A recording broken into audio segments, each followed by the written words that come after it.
नमस्कार दोस्तों, आप सभी लोगों का स्वागत है आपके अपने channel IAS study with Aryan पर। और मैं हूं आपका दोस्त आर्यन। देखिए दोस्तों, हमारा चैनल इंडिया का एकमात्र ऐसा चैनल है जो आपको यूपीएससी आईएएस की तैयारी हिंदी माध्यम में करवा रहा है। उसी क्रम में दोस्तों आज हम आप लोगों के लिए लेकर के आए एनसीईआरटी ज्योग्राफी। 6th क्लास की पूरी एनसीईआरटी हम कंप्लीट करवा चुके हैं ज्योग्राफी की। आज हम क्लास 7th का अध्याय तीसरा लेकर के आ रहे हैं। अध्याय पहला और दूसरा भी हम लोगों द्वारा कंप्लीट करवाया जा चुका है। अध्याय तीसरे का नाम है हमारी बदलती पृथ्वी। ओके दोस्तों, वीडियो को स्टार्ट करने से पहले आप सभी लोगों से रिक्वेस्ट है कि चैनल को फटाफट से सब्सक्राइब कर दीजिएगा और ज़्यादा से ज़्यादा लाइक और शेयर करना ना भूलें। दोस्तों आगे बढ़ते हैं अपने आज के प्रश्नों की ओर। देखिए दोस्तों, भू परपटी में अनेक बड़ी एवं कुछ छोटी कठोर असमान आकार की प्लेटें होती हैं जिन पर महाद्वीप एवं महासागर की सतह टिकी होती हैं। मैंने आप लोगों को पहले बताया था पृथ्वी की सबसे ऊपरी पतली परत जो होती है वो भूपर्पटी कहलाती है। तो उसी संदर्भ में बात कर रहा है कि भूपर्पटी में अनेक बड़ी एवं कुछ छोटी कठोर असमान आकार की प्लेटें होती हैं जिन पर महाद्वीप और महासागर की सतह टिकी होती हैं। क्या कहलाती हैं? स्थलमंडलीय प्लेट या पर्पटी प्लेट या मेटल प्लेट या क्रोड प्लेट। तो दोस्तों इस प्रश्न का आपका उत्तर है वो कहलाती है आपकी स्थलमंडलीय प्लेट। देखिए दोस्तों, यह मैंने एक एग्जाम्पल के लिए लगाया है। देखिए, पहले मैं आप लोगों को समझाता हूँ, उसके बाद जो मैंने चित्र लगाया है उसे समझाने का प्रयत्न करूँगा। देखिए दोस्तों, स्थलमंडल अनेक प्लेटों में विभाजित होता है हमारा, जिन्हें स्थलमंडलीय प्लेट कहते हैं। दोस्तों आपको ये जानकर आश्चर्य होगा कि ये प्लेट हमेशा पृथ्वी के नीचे चारों ओर धीमी गति से घूमती रहती हैं। यानी कि दोस्तों ये कह सकते हैं कि प्रत्येक वर्ष केवल कुछ मिली ये अपने स्थान से लगभग सरकती हुई रहती हैं। और दोस्तों ये जो प्लेट हैं आपको बता देता हूँ, ये प्लेट पृथ्वी के अंदर पिघला हुआ मैग्मा है। प्लेट क्या है दोस्तों? वास्तविकता में प्लेट जो है पृथ्वी के अंदर जो पिघला हुआ मैग्मा है वो है, जिसके कारण ये प्लेट खिसकती रहती हैं। और यह मैग्मा दोस्तों वृत्तीय रूप में सरकता रहता है। वृत्तीय यानी गोल रूप में सरकता रहता है। जस्ट आप सपोज करने के लिए मैंने यहाँ पर लगाया है, आप एक रंगीन कागज लीजिए और इसको फोल्ड करके पानी में डाल दीजिए। ओके दोस्तों, जैसे ही आप नीचे से आग लगाएंगे तो गर्म होने के कारण ये पानी के साथ साथ ऊपर आएगा। जैसे ही आग ठंडी हो जाएगी वैसे नीचे जाएगा। सेम टू सेम इस आप कपड़े के या फिर आप कागज के इस गोले को जस्ट एज मान सकते हैं हमारे पृथ्वी के अंदर स्थित मैग्मा। जब ये गर्म होता है तो जस्ट ऊपर आता है और यानी कि अपने स्थान से एक स्थान से दूसरे स्थान पर खिसकता है। जस्ट प्लेटों का हाल भी यही है, क्योंकि प्लेट यहाँ पर कोई लोहे की प्लेट नहीं होती है दोस्तों। हमारी पृथ्वी के अंदर जो मैग्मा पाया जाता है वो मैग्मा प्लेट होता है। आगे और मैं बताऊंगा चित्रों के माध्यम से। जब तक आप लोग अगला प्रश्न देखिए। देखिए, पृथ्वी की गतियों के संबंध में निम्नलिखित कथनों पर विचार कीजिए। देखिए दोस्तों, जो बल पृथ्वी के आंतरिक भाग में गठित होते हैं उन्हें अंतर्जनित बल या एंडोजेनिक फोर्स कहते हैं। यानी कि पृथ्वी के आंतरिक भाग में जो बल आपके घटित हो रहे हैं वो अंतर्जनित बल या एंडोजेनिक फोर्स कहलाते हैं।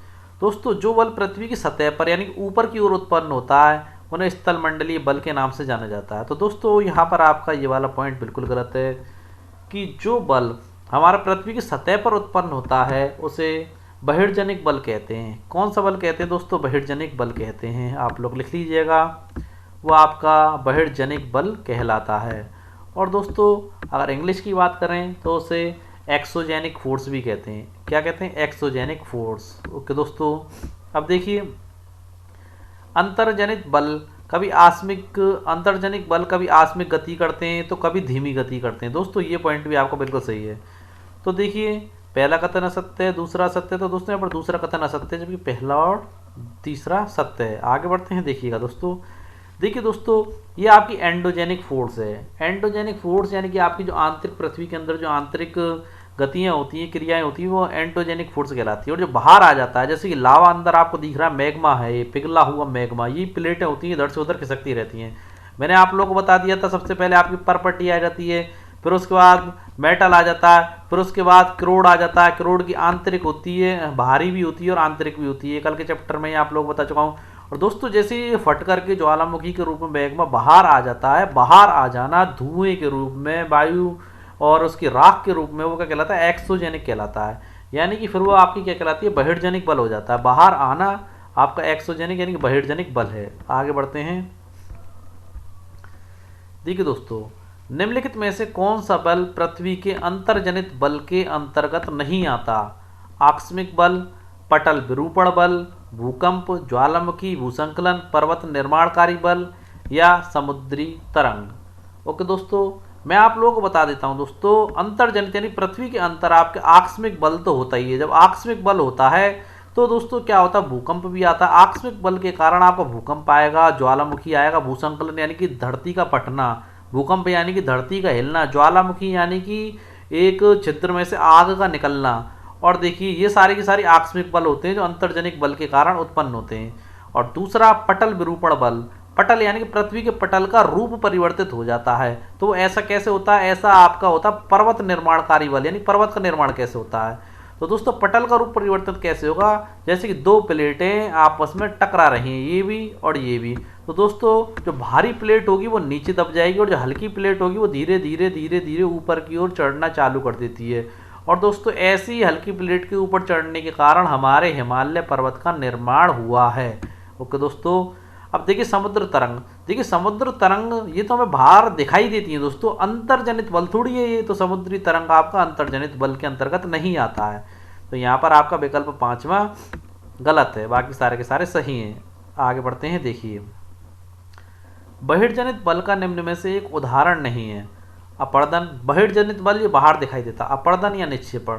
दोस्तों निक्षेपण, अपर्दन क्या होता है? मृदा का खुरचना, किसी एक जगह से मृदा का रेत कण होते हैं उनका एक जगह से खुरच करके दूसरी जगह पर चला जाना और दूसरी जगह पर जा करके जमा हो जाना निक्षेपण कहलाता है। और ये अपर्दन और निक्षेपण की क्रिया किसके द्वारा की जाती है? तो नदियों के जल के द्वारा की जाती है। नदियों का जल क्या होता है? उपजाऊ मृदा को बहा करके ले जाता है और दूसरी जगह पर ले जा करके छोड़ देता है। ओके दोस्तों, यानी कि अपर्दन की क्रिया की जाती है नदियों के द्वारा, वायु के द्वारा और बहुत सारे ऐसे फैक्टर हैं जिनके द्वारा ये क्रिया की जाती है।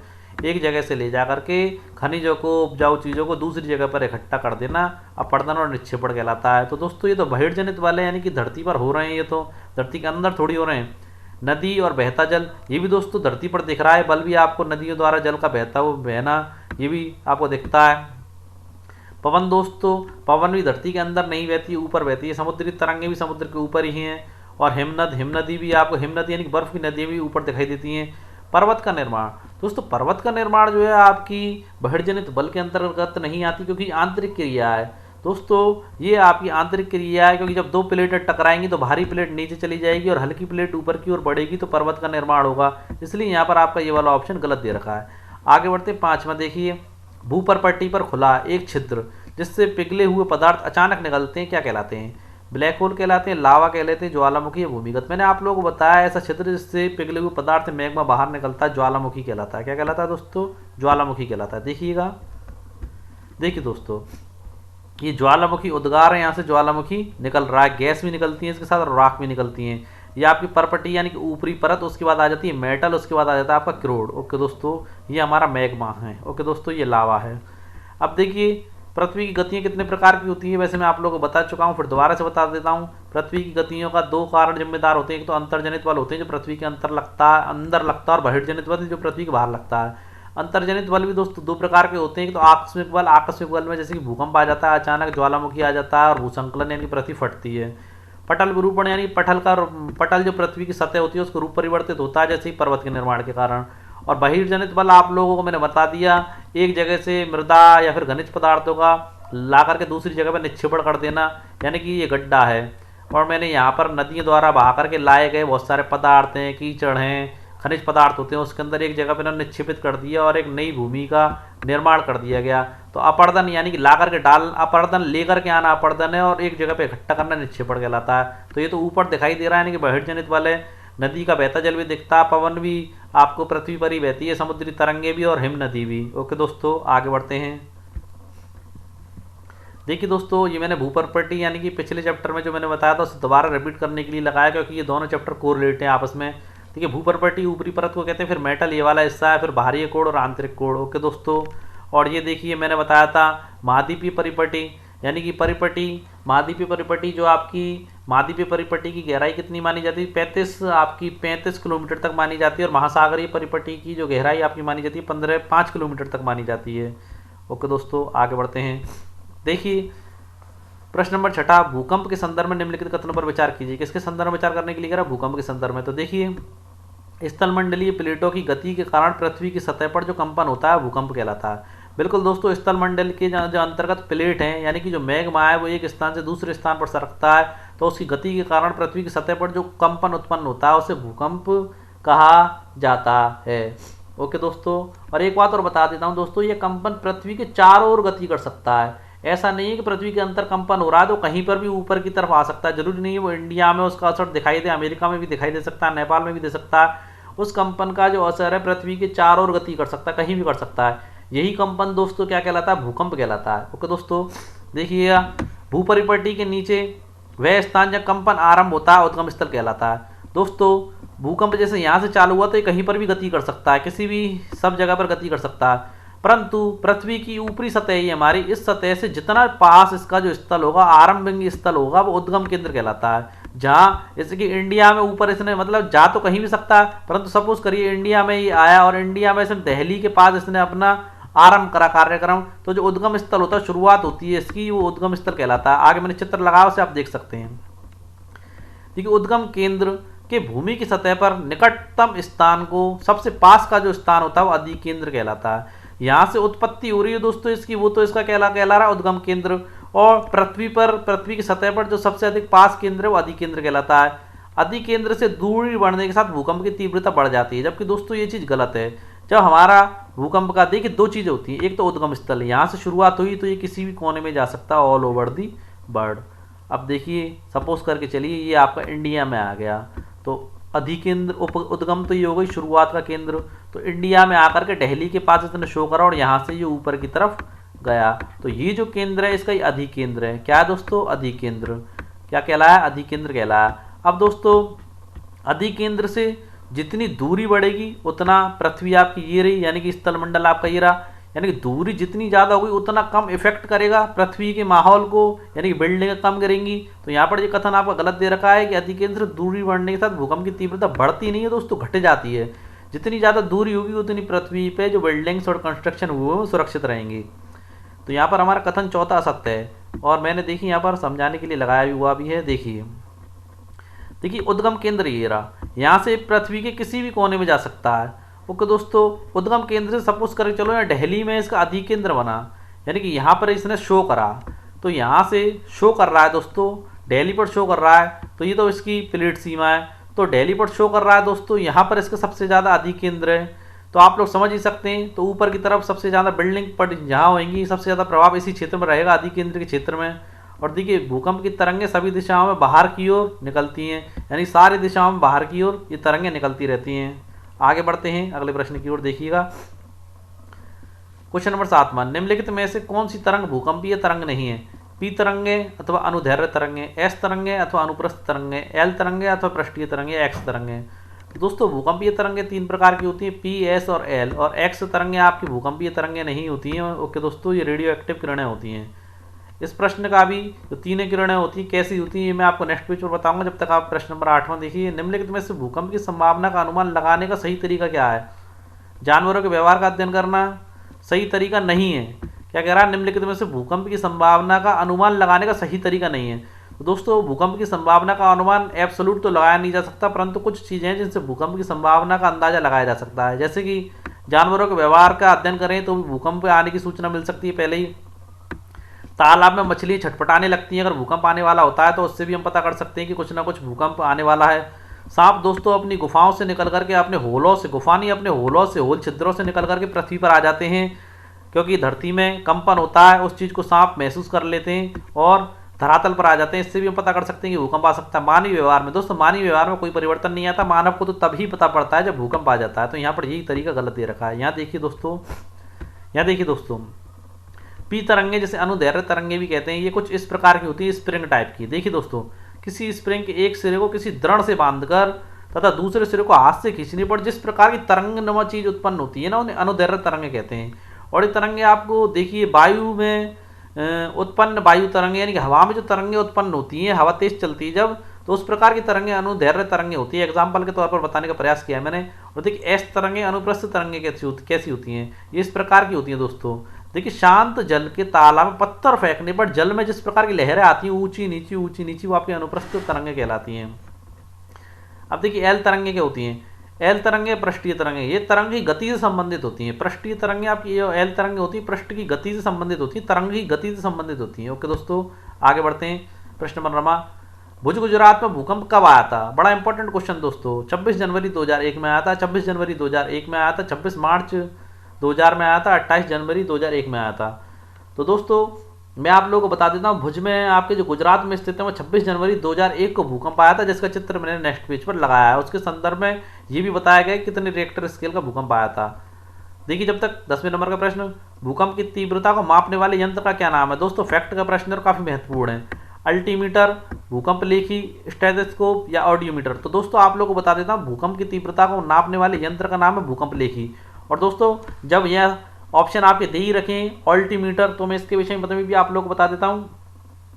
देखिए दोस्तों ऑल्टीमीटर क्या होता है? ये ऊंचाई को मापने वाला यंत्र होता है। इसका प्रयोग दोस्तों विमानों में किया जाता है।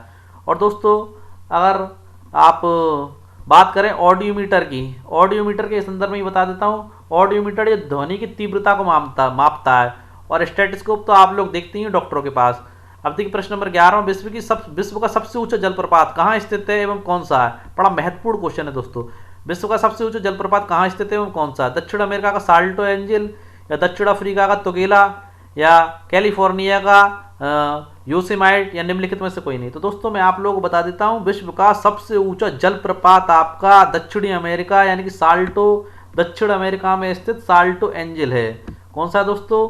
दक्षिण अमेरिका में स्थित साल्टो एंजिल। और दोस्तों दक्षिण अमेरिका, या फिर आप इसको वेनेजुएला भी कह सकते हैं। क्या कह सकते हैं? वेनेजुएला। वेनेजुएला में ये स्थित है, वेनेजुएला यानी कि दक्षिण अमेरिका के वेनेजुएला में। और इसकी ऊंचाई की बात की जाए तो 979 मीटर इसकी ऊंचाई है। ओके दोस्तों। और दूसरे नंबर पर आपका आता है दक्षिणी अफ्रीका में स्थित तुगेला। तुगेला की ऊंचाई आप लोगों की बात की जाए तो 948 मीटर है। कितनी दोस्तों? 948 मीटर।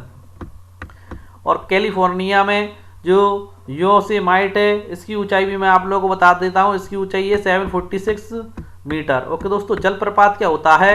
जलप्रपात के विषय में और बता देता हूँ। पहाड़ी क्षेत्रों से झरने गिरते हैं ना, और कठोर पत्थर होते हैं, कठोर पत्थरों में विभिन्न आकृतियां बन जाती हैं दोस्तों। ऊपर से गिरने वाले पानी का बहाव इतना तेज होता है जो पत्थरों को भी काट देता है। तो जो झरने ऊपर से गिरते हैं ना वो जलप्रपात कहलाते हैं। जैसे इंडिया में चूलिया जलप्रपात है, ऊपर से गिरने वाला पानी, पहाड़ी क्षेत्रों से गिरने वाला पानी। आगे बढ़ते हैं दोस्तों।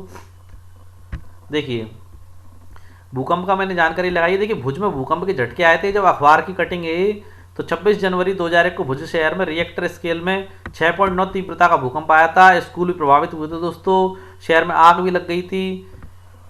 ओके दोस्तों।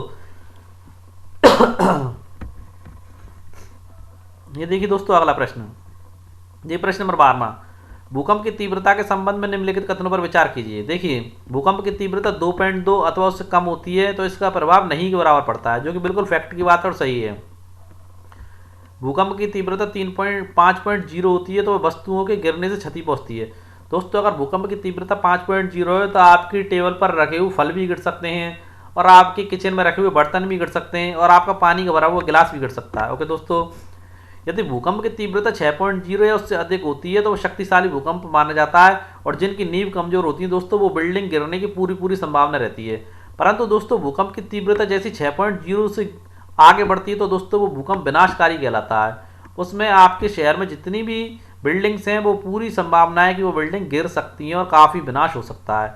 तो दोस्तों यहाँ पर जितने भी कथन दिए गए भूकंप की तीव्रता के संबंध में वो सारे के सारे सत्य हैं। देखिए दोस्तों प्रश्न नंबर 13, पृथ्वी की सतह पर चलने वाली अपक्षय एवं अपर्दन की प्रक्रियाओं के संदर्भ में निम्नलिखित कथनों पर विचार कीजिए। अपक्षय अपर्दन में आप लोगों को बता ही चुका, और अपक्षय यानी कि किसी का क्षय करना और दूसरे स्थान पर निक्षेपित कर देना। ओके दोस्तों। और अपर्दन भी सेम यही होता है, थोड़ा बहुत मामूली अंतर होता है इनमें। तो देखिए पृथ्वी की सतह पर शैलों के टूटने से अपक्षय की क्रिया होती है। दोस्तों जो शैल होते हैं, शैलों में क्या होता है? खनिज पदार्थ होते हैं शैलों में। तो दोस्तों जब शैल टूटते हैं तो जो खनिज पदार्थ होते हैं तो शैलों के टूटने से अपक्षय की क्रिया होती है। कौन सी क्रिया होती है दोस्तों? अपक्षय की क्रिया होती है। और देखिए भूदृश्य पर जल, पवन और हिम जैसे विभिन्न घटकों के द्वारा होने वाले क्षय को अपर्दन कहते हैं। ये मैं आप लोगों को बता चुका। पवन यानी कि हवा दोस्तों जो खनिज पदार्थों को, मृदा को, उपजाऊ मृदा को और बहुत सारी चीज़ों को बहा करके ले जाती है। जल ले जाता है आपका, पवन ले जाती है और हिम नदियाँ ले जाती हैं। तो अपर्दन करती हैं, एक स्थान से दूसरे स्थान पर ले जाना, और जहाँ ले जा करके छोड़ती है वो निक्षेपण कहलाता है। दोस्तों वायु, जल आदि आप अपरदित पदार्थ को एक स्थान से दूसरे स्थान पर ले जाते हैं और एक स्थान पर निक्षेपित कर देते हैं। ये पूरी प्रक्रिया मैं आप लोगों को पहले भी बता चुका हूँ। ओके दोस्तों, तो उपरोक्त कथनों में से कौन से कथन सत्य है? तो दोस्तों यहाँ पर हमारे तीनों के तीनों ही सत्य हैं। आगे बढ़ते हैं। देखिए, निम्नलिखित में से कौन सा जलप्रपात उत्तरी अमेरिका में कनाडा तथा संयुक्त राज्य अमेरिका की सीमा पर स्थित है? इंपॉर्टेंट क्वेश्चन है दोस्तों। नियाग्रा जलप्रपात या विक्टोरिया जलप्रपात या रिब्बन जलप्रपात या निम्नलिखित में से कोई भी नहीं। तो दोस्तों मैं आप लोगों के लिए बता देता हूं, जो आपका उत्तरी अमेरिका में कनाडा तथा संयुक्त राज्य अमेरिका की सीमा पर जो जलप्रपात स्थित है वह आपका नियाग्रा जलप्रपात है। कौन सा दोस्तों? नियाग्रा जलप्रपात, जिसका मैंने चित्र भी यहाँ पर लगाया हुआ है। ओके दोस्तों, और दोस्तों जो आपका रिबन जलप्रपात है, रिबन जलप्रपात आपका कैलिफोर्निया में स्थित है और इसकी जो ऊंचाई की बात की जाए तो 496 मीटर इसकी ऊंचाई होती है। और दोस्तों इसके साथ यहाँ पर महत्वपूर्ण सूचना और दे देता हूँ आप लोगों को। दोस्तों जब नदी काट छाट की क्रिया करती है तो उसे अपरदन कहते हैं। नदी करती है या वायु द्वारा काट छाट की क्रिया की जाती है पवनों द्वारा, तो वो अपरदन कहलाता है। और अपरदन की क्रिया के फलस्वरूप ही दोस्तों जलप्रपात अस्तित्व में आते हैं। क्योंकि दोस्तों मैंने यहाँ पर चित्र लगाया है, पहाड़ी क्षेत्रों को काटते हुए, काट छाट की क्रियाओं को करते हुए नदियों के द्वारा दोस्तों ऊपर से जल नीचे आता है। जो कठोर शैल होते हैं उन्हें भी काट दिया जाता है, जैसे कि आप लोग देख रहे हैं कठोर शैलों को काट दिया जा रहा है। काटे गए मृदु शैल, कठोर शैलों को भी काट देते हैं, और मृदु शैल जो मुलायम पत्थर होते हैं उन्हें भी काट दिया जाता है। ओके दोस्तों, तो दोस्तों अपरदन की क्रिया के फलस्वरूप ही जलप्रपात अस्तित्व में आते हैं, क्योंकि नदी की राह में चट्टान आने से वो उन्हें अपरदित कर देती है। दोबारा सुन लीजिए, नदियों की राहों में जो चट्टानें आ जाती हैं या पवनों की राहों में जो चट्टानें आ जाती है, पवन अत्यधिक तीव्र वेग से चलती हैं तो दोस्तों आ जाती हैं तो वो उसे अपरदित कर देती हैं। ओके दोस्तों, और एक चीज और बता देता हूं, जब नदी किसी खड़े ढाल वाले स्थान से अत्यधिक कठोर शैल, देखिए जैसा इसमें दे रखा है, इसमें दे रखा है आपको, किसी खड़े ढाल वाले स्थान से अत्यधिक कठोर शैल वाले ढाल पर या घाटी में गिरती है तो जलप्रपात बनाती है। ओके दोस्तों, एक बात और बता देता हूं, नियाग्रा वह जलप्रपात है जो दो झीलों की मध्य स्थित है। ये जो आपका मैंने आप लोग बता दिया उत्तरी अमेरिका और संयुक्त राज्य अमेरिका की सीमा पर स्थित है। इसके साथ ही ये दो झीलों पर भी स्थित है दोस्तों, दो झीलों के मध्य में ये जलप्रपात स्थित है, नियाग्रा जलप्रपात। और अगर झीलों की बात की जाए तो पहली झील आपकी ओटेरिया है और दूसरी इरी है, लिख लेना। इसके साथ ही एक्स्ट्रा जानकारी आप लोगों को देता जा रहा हूँ, टॉपिक की पूरी दो झीलें हैं जिनके मध्य स्थित है, उनका नाम है ओटेरिया और व इरी। ओके दोस्तों, और दोस्तों विक्टोरिया जलप्रपात के बारे में भी आप लोगों को बता देता हूँ। अफ्रीका में जाम्बिया या जिम्बाब्वे की सीमा पर स्थित है आपका विक्टोरिया जलप्रपात। और दोस्तों ये जाम्बोजी नदी पर स्थित है। किस पर स्थित है? जाम्बेजी नदी पर स्थित है। ओके दोस्तों, उम्मीद है इस प्रश्न से संबंधित सारी जानकारी आप लोगों को मिल गई होगी। आगे बढ़ते हैं प्रश्न नंबर 15 पर। नदी द्वारा निर्मित स्थलाकृतियों एवं उनके कार्यों को प्रथम सूची एवं द्वितीय सूची से सुमेल करते हुए कूट मिलान कीजिए। देखिए तटबंध, तटबंध क्या होता है? देखिए इस प्रश्न को मैं उल्टे तरीके से बताऊंगा, यानी कि जो क्रिया सबसे पहले होती है नदियों के द्वारा, जो क्रिया सबसे पहले की जाती है, पहले उस क्रिया को बताऊंगा। तो दोस्तों सबसे पहले नदी द्वारा विसर्ग की क्रिया की जाती है, विसर्प की क्रिया की जाती है। विसर्प क्या होता है? देखिए दोस्तों, देखिए विसर्प क्या होता है, नदी द्वारा मैदान में जब नदी प्रवेश करती है तो मोड़दार मार्ग बनाती है। क्या करती है? मोड़दार मार्ग बनाती है। जस्ट एज इस प्रकार के नदी मोड़दार मार्ग बनाती है मैदान में, ये रहे और ये रहे, तो दोस्तों ये विसर्प कहलाता है। क्या कहलाता है? विसर्प कहलाता है। उसके बाद दोस्तों चाप झील बनती है, चाप झील बनती है। चाप झील क्या होती है दोस्तों? चाप झील ये होती है कि लगातार यानी कि वक्त के साथ धीरे धीरे चाप जो होते हैं ये आपके नदियों से अलग हो जाते हैं। ओके दोस्तों, इसमें दे रखा है समय के साथ विसर्प लूप का नदी से कट जाना और एक अलग झील का निर्माण कर लेते हैं, तो वो क्या कहलाते हैं? आपकी चाप झील बन जाती है। उसके बाद दोस्तों आप क्या आता है? बाढ़कृत आता है। बाढ़कृत क्या होता है दोस्तों? जब नदी में बाढ़ आती है तो देखिए दोस्तों, बाढ़ के कारण नदी के तटों के निकटवर्ती क्षेत्रों में महीन मिट्टी और अन्य पदार्थ निक्षेपण यानी कि जमा हो जाते हैं। तो ऐसी मिट्टी और जो पदार्थ होते हैं दोस्तों, ऐसी मिट्टी और जो पदार्थ होते हैं वो आपके अवसाद कहलाते हैं। क्या कहलाते हैं दोस्तों? अवसाद कहलाते हैं। यहाँ पर मैं तीसरा पॉइंट गलत ले गया। ऐसी मिट्टी और पदार्थ आपके क्या कहलाते हैं? अवसाद कहलाते हैं। यानी कि यहाँ पर हमारा अवसाद आता है तीसरे नंबर पर। ओके दोस्तों, तीसरे नंबर पर अवसाद आता है और इसे हम हटा देते हैं, जो हमारा गलत हो गया है। इरेजर ले लेते हैं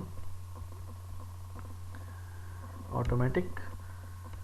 ये हमने ली दोबारा से अपनी इरेजर और इसको हमने हटा दिया। ओके दोस्तों, आप लोग समझ गए होंगे कि फिर अवसाद की क्रिया आ जाती है। बाढ़ के द्वारा नदी के तटों के निकटवर्ती क्षेत्रों में जो महीन मिट्टी और अन्य पदार्थ आके निक्षेपित हो जाते हैं, वो क्रिया आपकी क्या कहलाती है? अवसाद की क्रिया कहलाती है। ओके दोस्तों, अवसाद के बाद दोस्तों आपके आते हैं बाढ़कृत।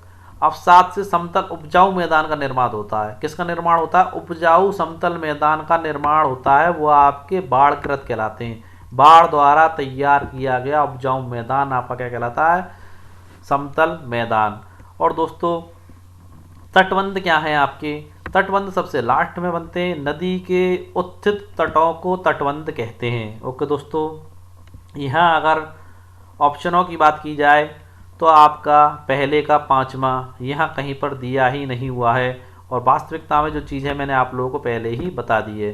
पहले का 5वां है, दूसरे का आपका चौथा दे रखा है, तीसरे का आपका दूसरा है, चौथे का आपका पहला है और 5वें का आपका तीसरा है। ओके दोस्तों, आगे बढ़ते हैं।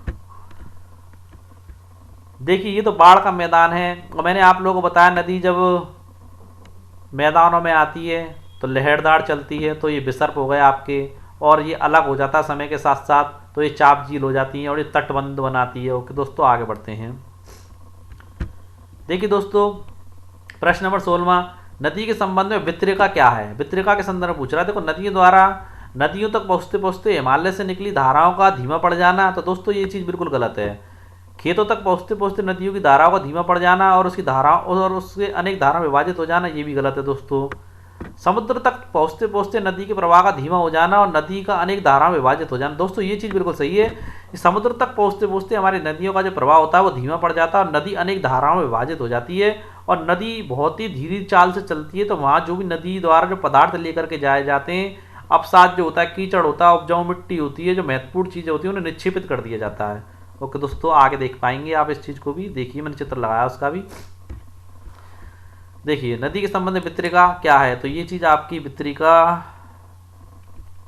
तीसरा पॉइंट है, क्वेश्चन डबल लग गया। तो देखिए, मुख्य नदी है, यहाँ से चली और ये आपकी वितरिका बन गई। ये सारी की सारी वितरिका हैं। ओके दोस्तों, आगे देखिए। देखिए, निम्नलिखित में से कौन सी स्थलाकृति समुद्री तरंगों द्वारा बनाई जाती है? यानी समुद्र की जो तरंगें होती है दोस्तों, उसके द्वारा कौन सी स्थल की आकृति बनाई जाती है? पर्वत, पठार, उस संदर्भ में ये आप लोगों से पूछ रहा है, या मरुस्थल। तो देखिए, या फिर समुद्री तरंगों द्वारा समुद्र के अंतर्गत समुद्र में पानी है तो कैसी स्थलाकृति बनाएंगी? समुद्री गुफा बनाएंगी, तटीय मेहराब बनाएंगी, समुद्री भृगु बनाएंगी, स्टैक बनाएंगी। तो आप लोगों को बता देता हूँ दोस्तों, तो समुद्र की तरंगें होती हैं तो समुद्र के जो खंड होते हैं, स्थल खंड होते हैं, शैल होते हैं, उनमें समुद्र की जो लहरें होती हैं समुद्री गुफा का निर्माण भी करती हैं, तटीय मेहराब का निर्माण भी करती हैं, समुद्री भृगु का निर्माण भी करती हैं और स्टैक का निर्माण भी करती हैं, यानी कि उपरोक्त सभी। अब ये चीज़ें होती क्या है उन्हें समझाने के लिए मैंने यहाँ पर लिया है। देखिए दोस्तों, चित्र भी लगाया और समझाया भी है। देखिए, समुद्री गुफा क्या होती है? समुद्री तरंगों द्वारा शैलों से टकराने के कारण उत्पन्न दरारें। क्या होता है दोस्तों? शैलों को से टकराने के कारण जो समुद्र की जो तरंगें होती हैं, शैलों से जो पत्थरों के बड़ी बड़ी शिलाएं होती हैं उनसे टकराती हैं, तो उनमें दरारें उत्पन्न हो जाती हैं और समय के साथ वह बड़ी और चौड़ी होती जाती हैं। उन्हें समुद्री गुफा कहते हैं, जैसे कि मैंने आप लोगों को यहाँ दिखाने का प्रयत्न किया है। अब देखिए, तटीय मेहराब क्या होते हैं? यही समुद्री गुफा समय के साथ साथ और बड़ी होती जाती हैं। ओके दोस्तों, बड़े होते जाते हैं तो दोस्तों इनमें बिल्कुल छेद सा हो जाता है, तो मेहराब नुमा बन जाते हैं। मेहराब यानी कि किले में ऐसा गेट होता है, जस्ट ऐसे ही मेहराबदार गेट बन जाता है, तो मेहराब बन जाता है, वो तटीय मेहराब कहलाता है। ओके दोस्तों, अब देखिए स्टैक क्या है। स्टैक की बात करें, देखिए लगातार अपर्दन होता रहता है, लगातार पानी से वो आपकी जो होता है, जैसे ये वाला हिस्सा है आपका, मैंने तटीय मेहराब का हिस्सा दिखाया आप लोगों को तो पानी से लगातार ये आपकी शैल है, ये खिड़ती रहेगी और धीरे धीरे खिड़ती हुई ये पूरी यहाँ से लेकर के पूरी खिड़ जाएगी, पानी के बेग से पूरी खिड़ जाएगी। तो लास्ट में एक शिलाखंड के रूप में खड़ी रह जाएगा, यानी दो शिलाखंड बन जाएंगे, ये वाला हिस्सा अलग और वो वाला हिस्सा आपका अलग। तो जो एक सिंगल शिलाखंड रह जाता है वो क्या कहलाता है, स्टैक कहलाता है। अब देखिए समुद्री भृगु की बात करें। देखिए समुद्री जल के ऊपर लगातार ऊर्ध्वाधर ऊंचे उठे हुए शैलीय तटों को, यानी समुद्र के जो ऊंचे उठे हुए शैलीय तट होते हैं, ओके दोस्तों, ऐसे ऐसे ऊंचे उठे हुए तट होते हैं किनारे पर, उसको क्या कहा जाता है, समुद्री भृगु कहा जाता है। और एक इंपॉर्टेंट बात आप लोगों को बता दूं, जब अवसाद जमा होता है, जब नदियों द्वारा लाया गया अवसाद यानी निक्षेपण से जो भी अवसाद ला करके जमा होते हैं, कीचड़ होती है, खनिज पदार्थ होते हैं, सैल होते हैं, कवक होते हैं, बहुत सारी चीजें होती हैं अवसाद में, तो वो ला करके जमा किए जाते हैं, तो वो जस्ट पुलिन का निर्माण करते हैं। तो पुलिन जस्ट ऐसे पुल का निर्माण कर देते हैं। ओके दोस्तों, कवक कहलाते हैं। बहुत से ऐसे जानवर होते हैं जो मर जाते हैं, उनके बाद उनके कवक रह जाते हैं, यानी कि ऊपर के उनके खोल, उससे भी कवक का निर्माण होता है। ओके दोस्तों, तो पुलिन कहलाते हैं वो। आगे बढ़ते हैं अगले प्रश्न की ओर। देखिए हिमनद के संदर्भ में निम्नलिखित कथनों पर विचार कीजिए। हिमनद क्या है? हिमनद यानी बर्फ की नदी अपने नीचे की कठोर चट्टानों से गोलुष्मी मिट्टी और पत्थरों को अपरदित कर देती है, यानी कि हटा देती है। बिल्कुल सही बात है दोस्तों। पर्वतीय क्षेत्र में बर्फ पिघलने से हिमनद द्वारा निर्मित गर्त यानी गड्ढे होते हैं, गर्तों में जल भरने से वो सुंदर झील बन जाते हैं। बिल्कुल सही बात है। हिमनद यानी कि बर्फ की नदियाँ होती हैं जो धीरे धीरे पिघलती हैं, जिनमें से पानी निकलता है, तो जो गड्ढे होते हैं वो भर जाते हैं और भरने के कारण वो सुंदर झील बन जाते हैं। और देखिए हिमनद द्वारा लाए गए पदार्थ, जैसे कि हिमनदियाँ जो होती हैं, बर्फ के बड़े बड़े टुकड़े दोस्तों जब वो गिरे टूटेंगे तो दोस्तों शैलों को तोड़ेंगे, पर्वत के बड़े बड़े हिस्सों को तोड़ेंगे, कठोर हिस्सों को भी तोड़ेंगे, मुलायम हिस्सों को भी तोड़ेंगे, खनिज चीजें भी लाएंगे, वनस्पति भी लाएंगे, सब चीज लाते हैं अपने साथ। तो दोस्तों हिमनदों द्वारा लाए गए पदार्थ जैसे छोटे बड़े शैल, रेत, तलछट दोस्तों, तल यानी कि जमीन की जो तलछट होती है उसे खुरीद करके जो लेकर के आती है मिट्टी, वो सारी की सारी आती है और निक्षेपित होते हैं। यह निक्षेप आपका क्या कहलाता है, हिमनद या हिमोट कहलाता है। ओके दोस्तों, यहाँ देखिए तो यहाँ पर हमारा असत्य पूछ रहा है ये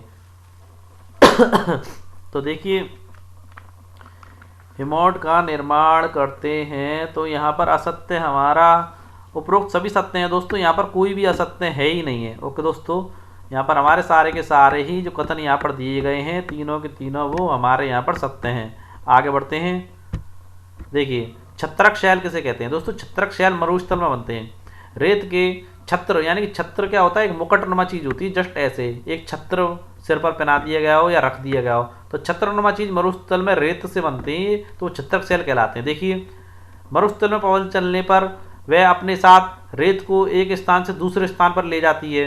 वह पवन के रुकते ही यह रेत गिरकर छोटी पहाड़ी बन जाती है। दोस्तों रेगिस्तान में बहुत तेज हवाएं चलती हैं, तो यहाँ पर कोई रेत का बहुत सारा टीला जमा है, तो दोस्तों यहाँ से जब हवा आएगी तो यहाँ से एक टीले को उठाएगी, हवा इतनी तेज होती है, एक टीले को उठाती है रेत के गुबार को और आगे दौड़ती है, जहाँ हवा की गति धीमी पड़ जाती है, वहीं ये रेत का टीला आपका गिर जाता है। क्या होता है दोस्तों, ये रेत का टीला गिर जाता है, और ये रेत का टीला गिर जाता है तो इसे छत्रक नहीं कहते दोस्तों, ये रेत का टीला जहाँ पर आपका ये रेत का टीला गिर जाता है इसे बालू टिब्बा कहते हैं। बालू टिब्बा क्या कहलाता है दोस्तों, जहाँ ये गिर जाता है वो आपका बालू टिब्बा कहलाता है। क्या कहलाता है दोस्तों, बालू टिब्बा। ओके दोस्तों, और देखिए ये जो आपका ये तो छत्रक शैल है, और ये ला करके जो गिराए जा रहे हैं छोटे छोटे, ये बालू टिब्बा हैं। क्या है दोस्तों, बालू टिब्बा। बालू टिब्बा यानी कि दूसरी जगह से ला करके, एक जगह से ला करके दूसरी जगह पर बालू को गिरा देना, बालू टिब्बा कहलाता है। ओके दोस्तों, अब बात करें कि जब बालू के कण विस्तृत क्षेत्र में निक्षेपित हो जाते हैं तो दोस्तों क्या कहलाते हैं? जब बालू के कण दोस्तों एक विस्तृत यानी बड़े क्षेत्र में आकर के जमा हो जाते हैं तो वो लॉयस कहलाते हैं। क्या कहलाते हैं दोस्तों? लॉयस कहलाते हैं, ना कि आपका शैल छत्रप। शैल छत्रप तो मैं आपको बता ही चुका, तो वो आपके लॉयस कहलाते हैं। क्या कहलाते हैं? लॉयस। क्या दोस्तों? लॉयस। आप लोग लिख लेना, लॉयस कहलाते हैं। देखिए दोस्तों, चीन में विशाल लॉयस निक्षेप पाए जाते हैं। सबसे ज्यादा लॉयस निक्षेप कहाँ पर पाए जाते हैं? चीन में। और मरुस्थल में छत्रक के आकार के शैल, तो दोस्तों मैं आप लोगों को बता चुका, छत्रक के आकार के जो शैल होते हैं वो आपके छत्रक शैल कहलाते हैं। ओके दोस्तों, सारे पॉइंट मैंने यहाँ पर आप लोगों के क्लियर कर दिए हैं। आगे बढ़ते हैं। देखिए ये जो प्रश्न है ये आपकी पाठ्य पुस्तक में दिए गए एनसीईआरटी की में, और इंपॉर्टेंट प्रश्न है, इसलिए मैं इन प्रश्नों को यहाँ पर लेकर के आया हूँ।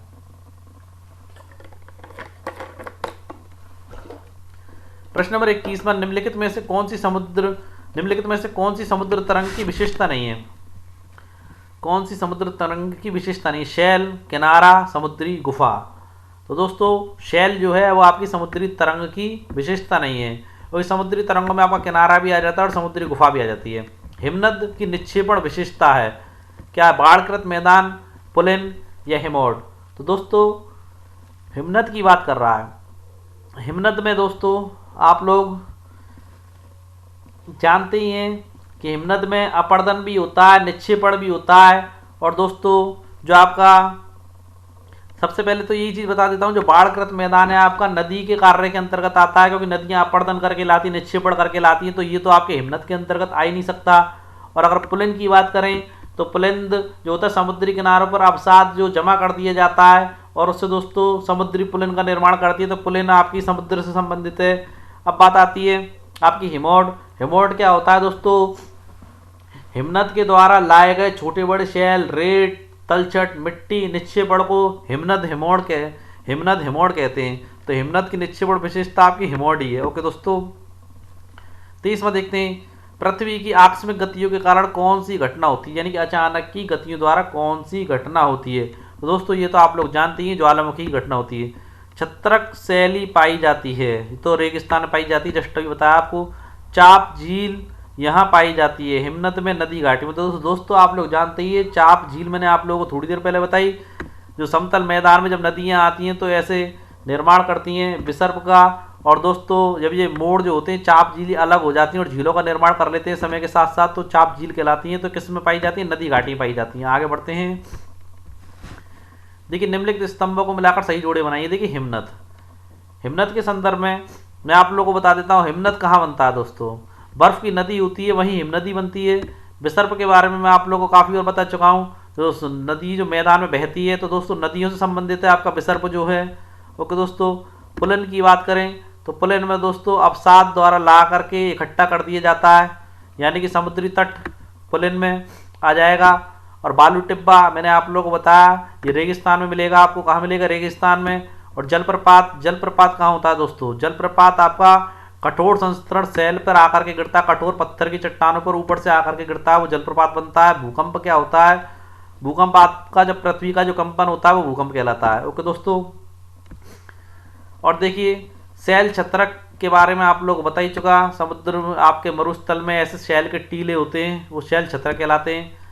और दोस्तों बचा क्या है इसमें? आपका बचा समुद्री भृगु। समुद्री भृगु के बारे में आप लोग जानते ही हैं, समुद्री जल के ऊपर लगभग ऊर्ध्वाकार उठे हुए शैलीय तटों को समुद्री भृगु कहते हैं। ओके दोस्तों, आज के सारे जितने भी इंपॉर्टेंट प्रश्न थे मैं आप लोगों के लिए लेकर के आया था और मैंने आप लोगों को बता दिए। आज की हमारी वीडियो आप लोगों को कैसे लगी कमेंट बॉक्स में जरूर बताएं। और दोस्तों हमारे चैनल को ज़्यादा से ज़्यादा सब्सक्राइब करें, और जो भी आपके मित्र हैं या जो भी कैंडिडेट यूपीएससी आईएएस की तैयारी कर रहे हैं, उन्हें चैनल का लिंक आवश्यक रूप से शेयर करें दोस्तों, जिससे उन लोगों को भी तैयारी करने में सहायता हो सके। दोस्तों कल फिर मिलते हैं अपनी एक ऐसी अच्छी वीडियो के साथ, तब तक के लिए जय हिंद दोस्तों।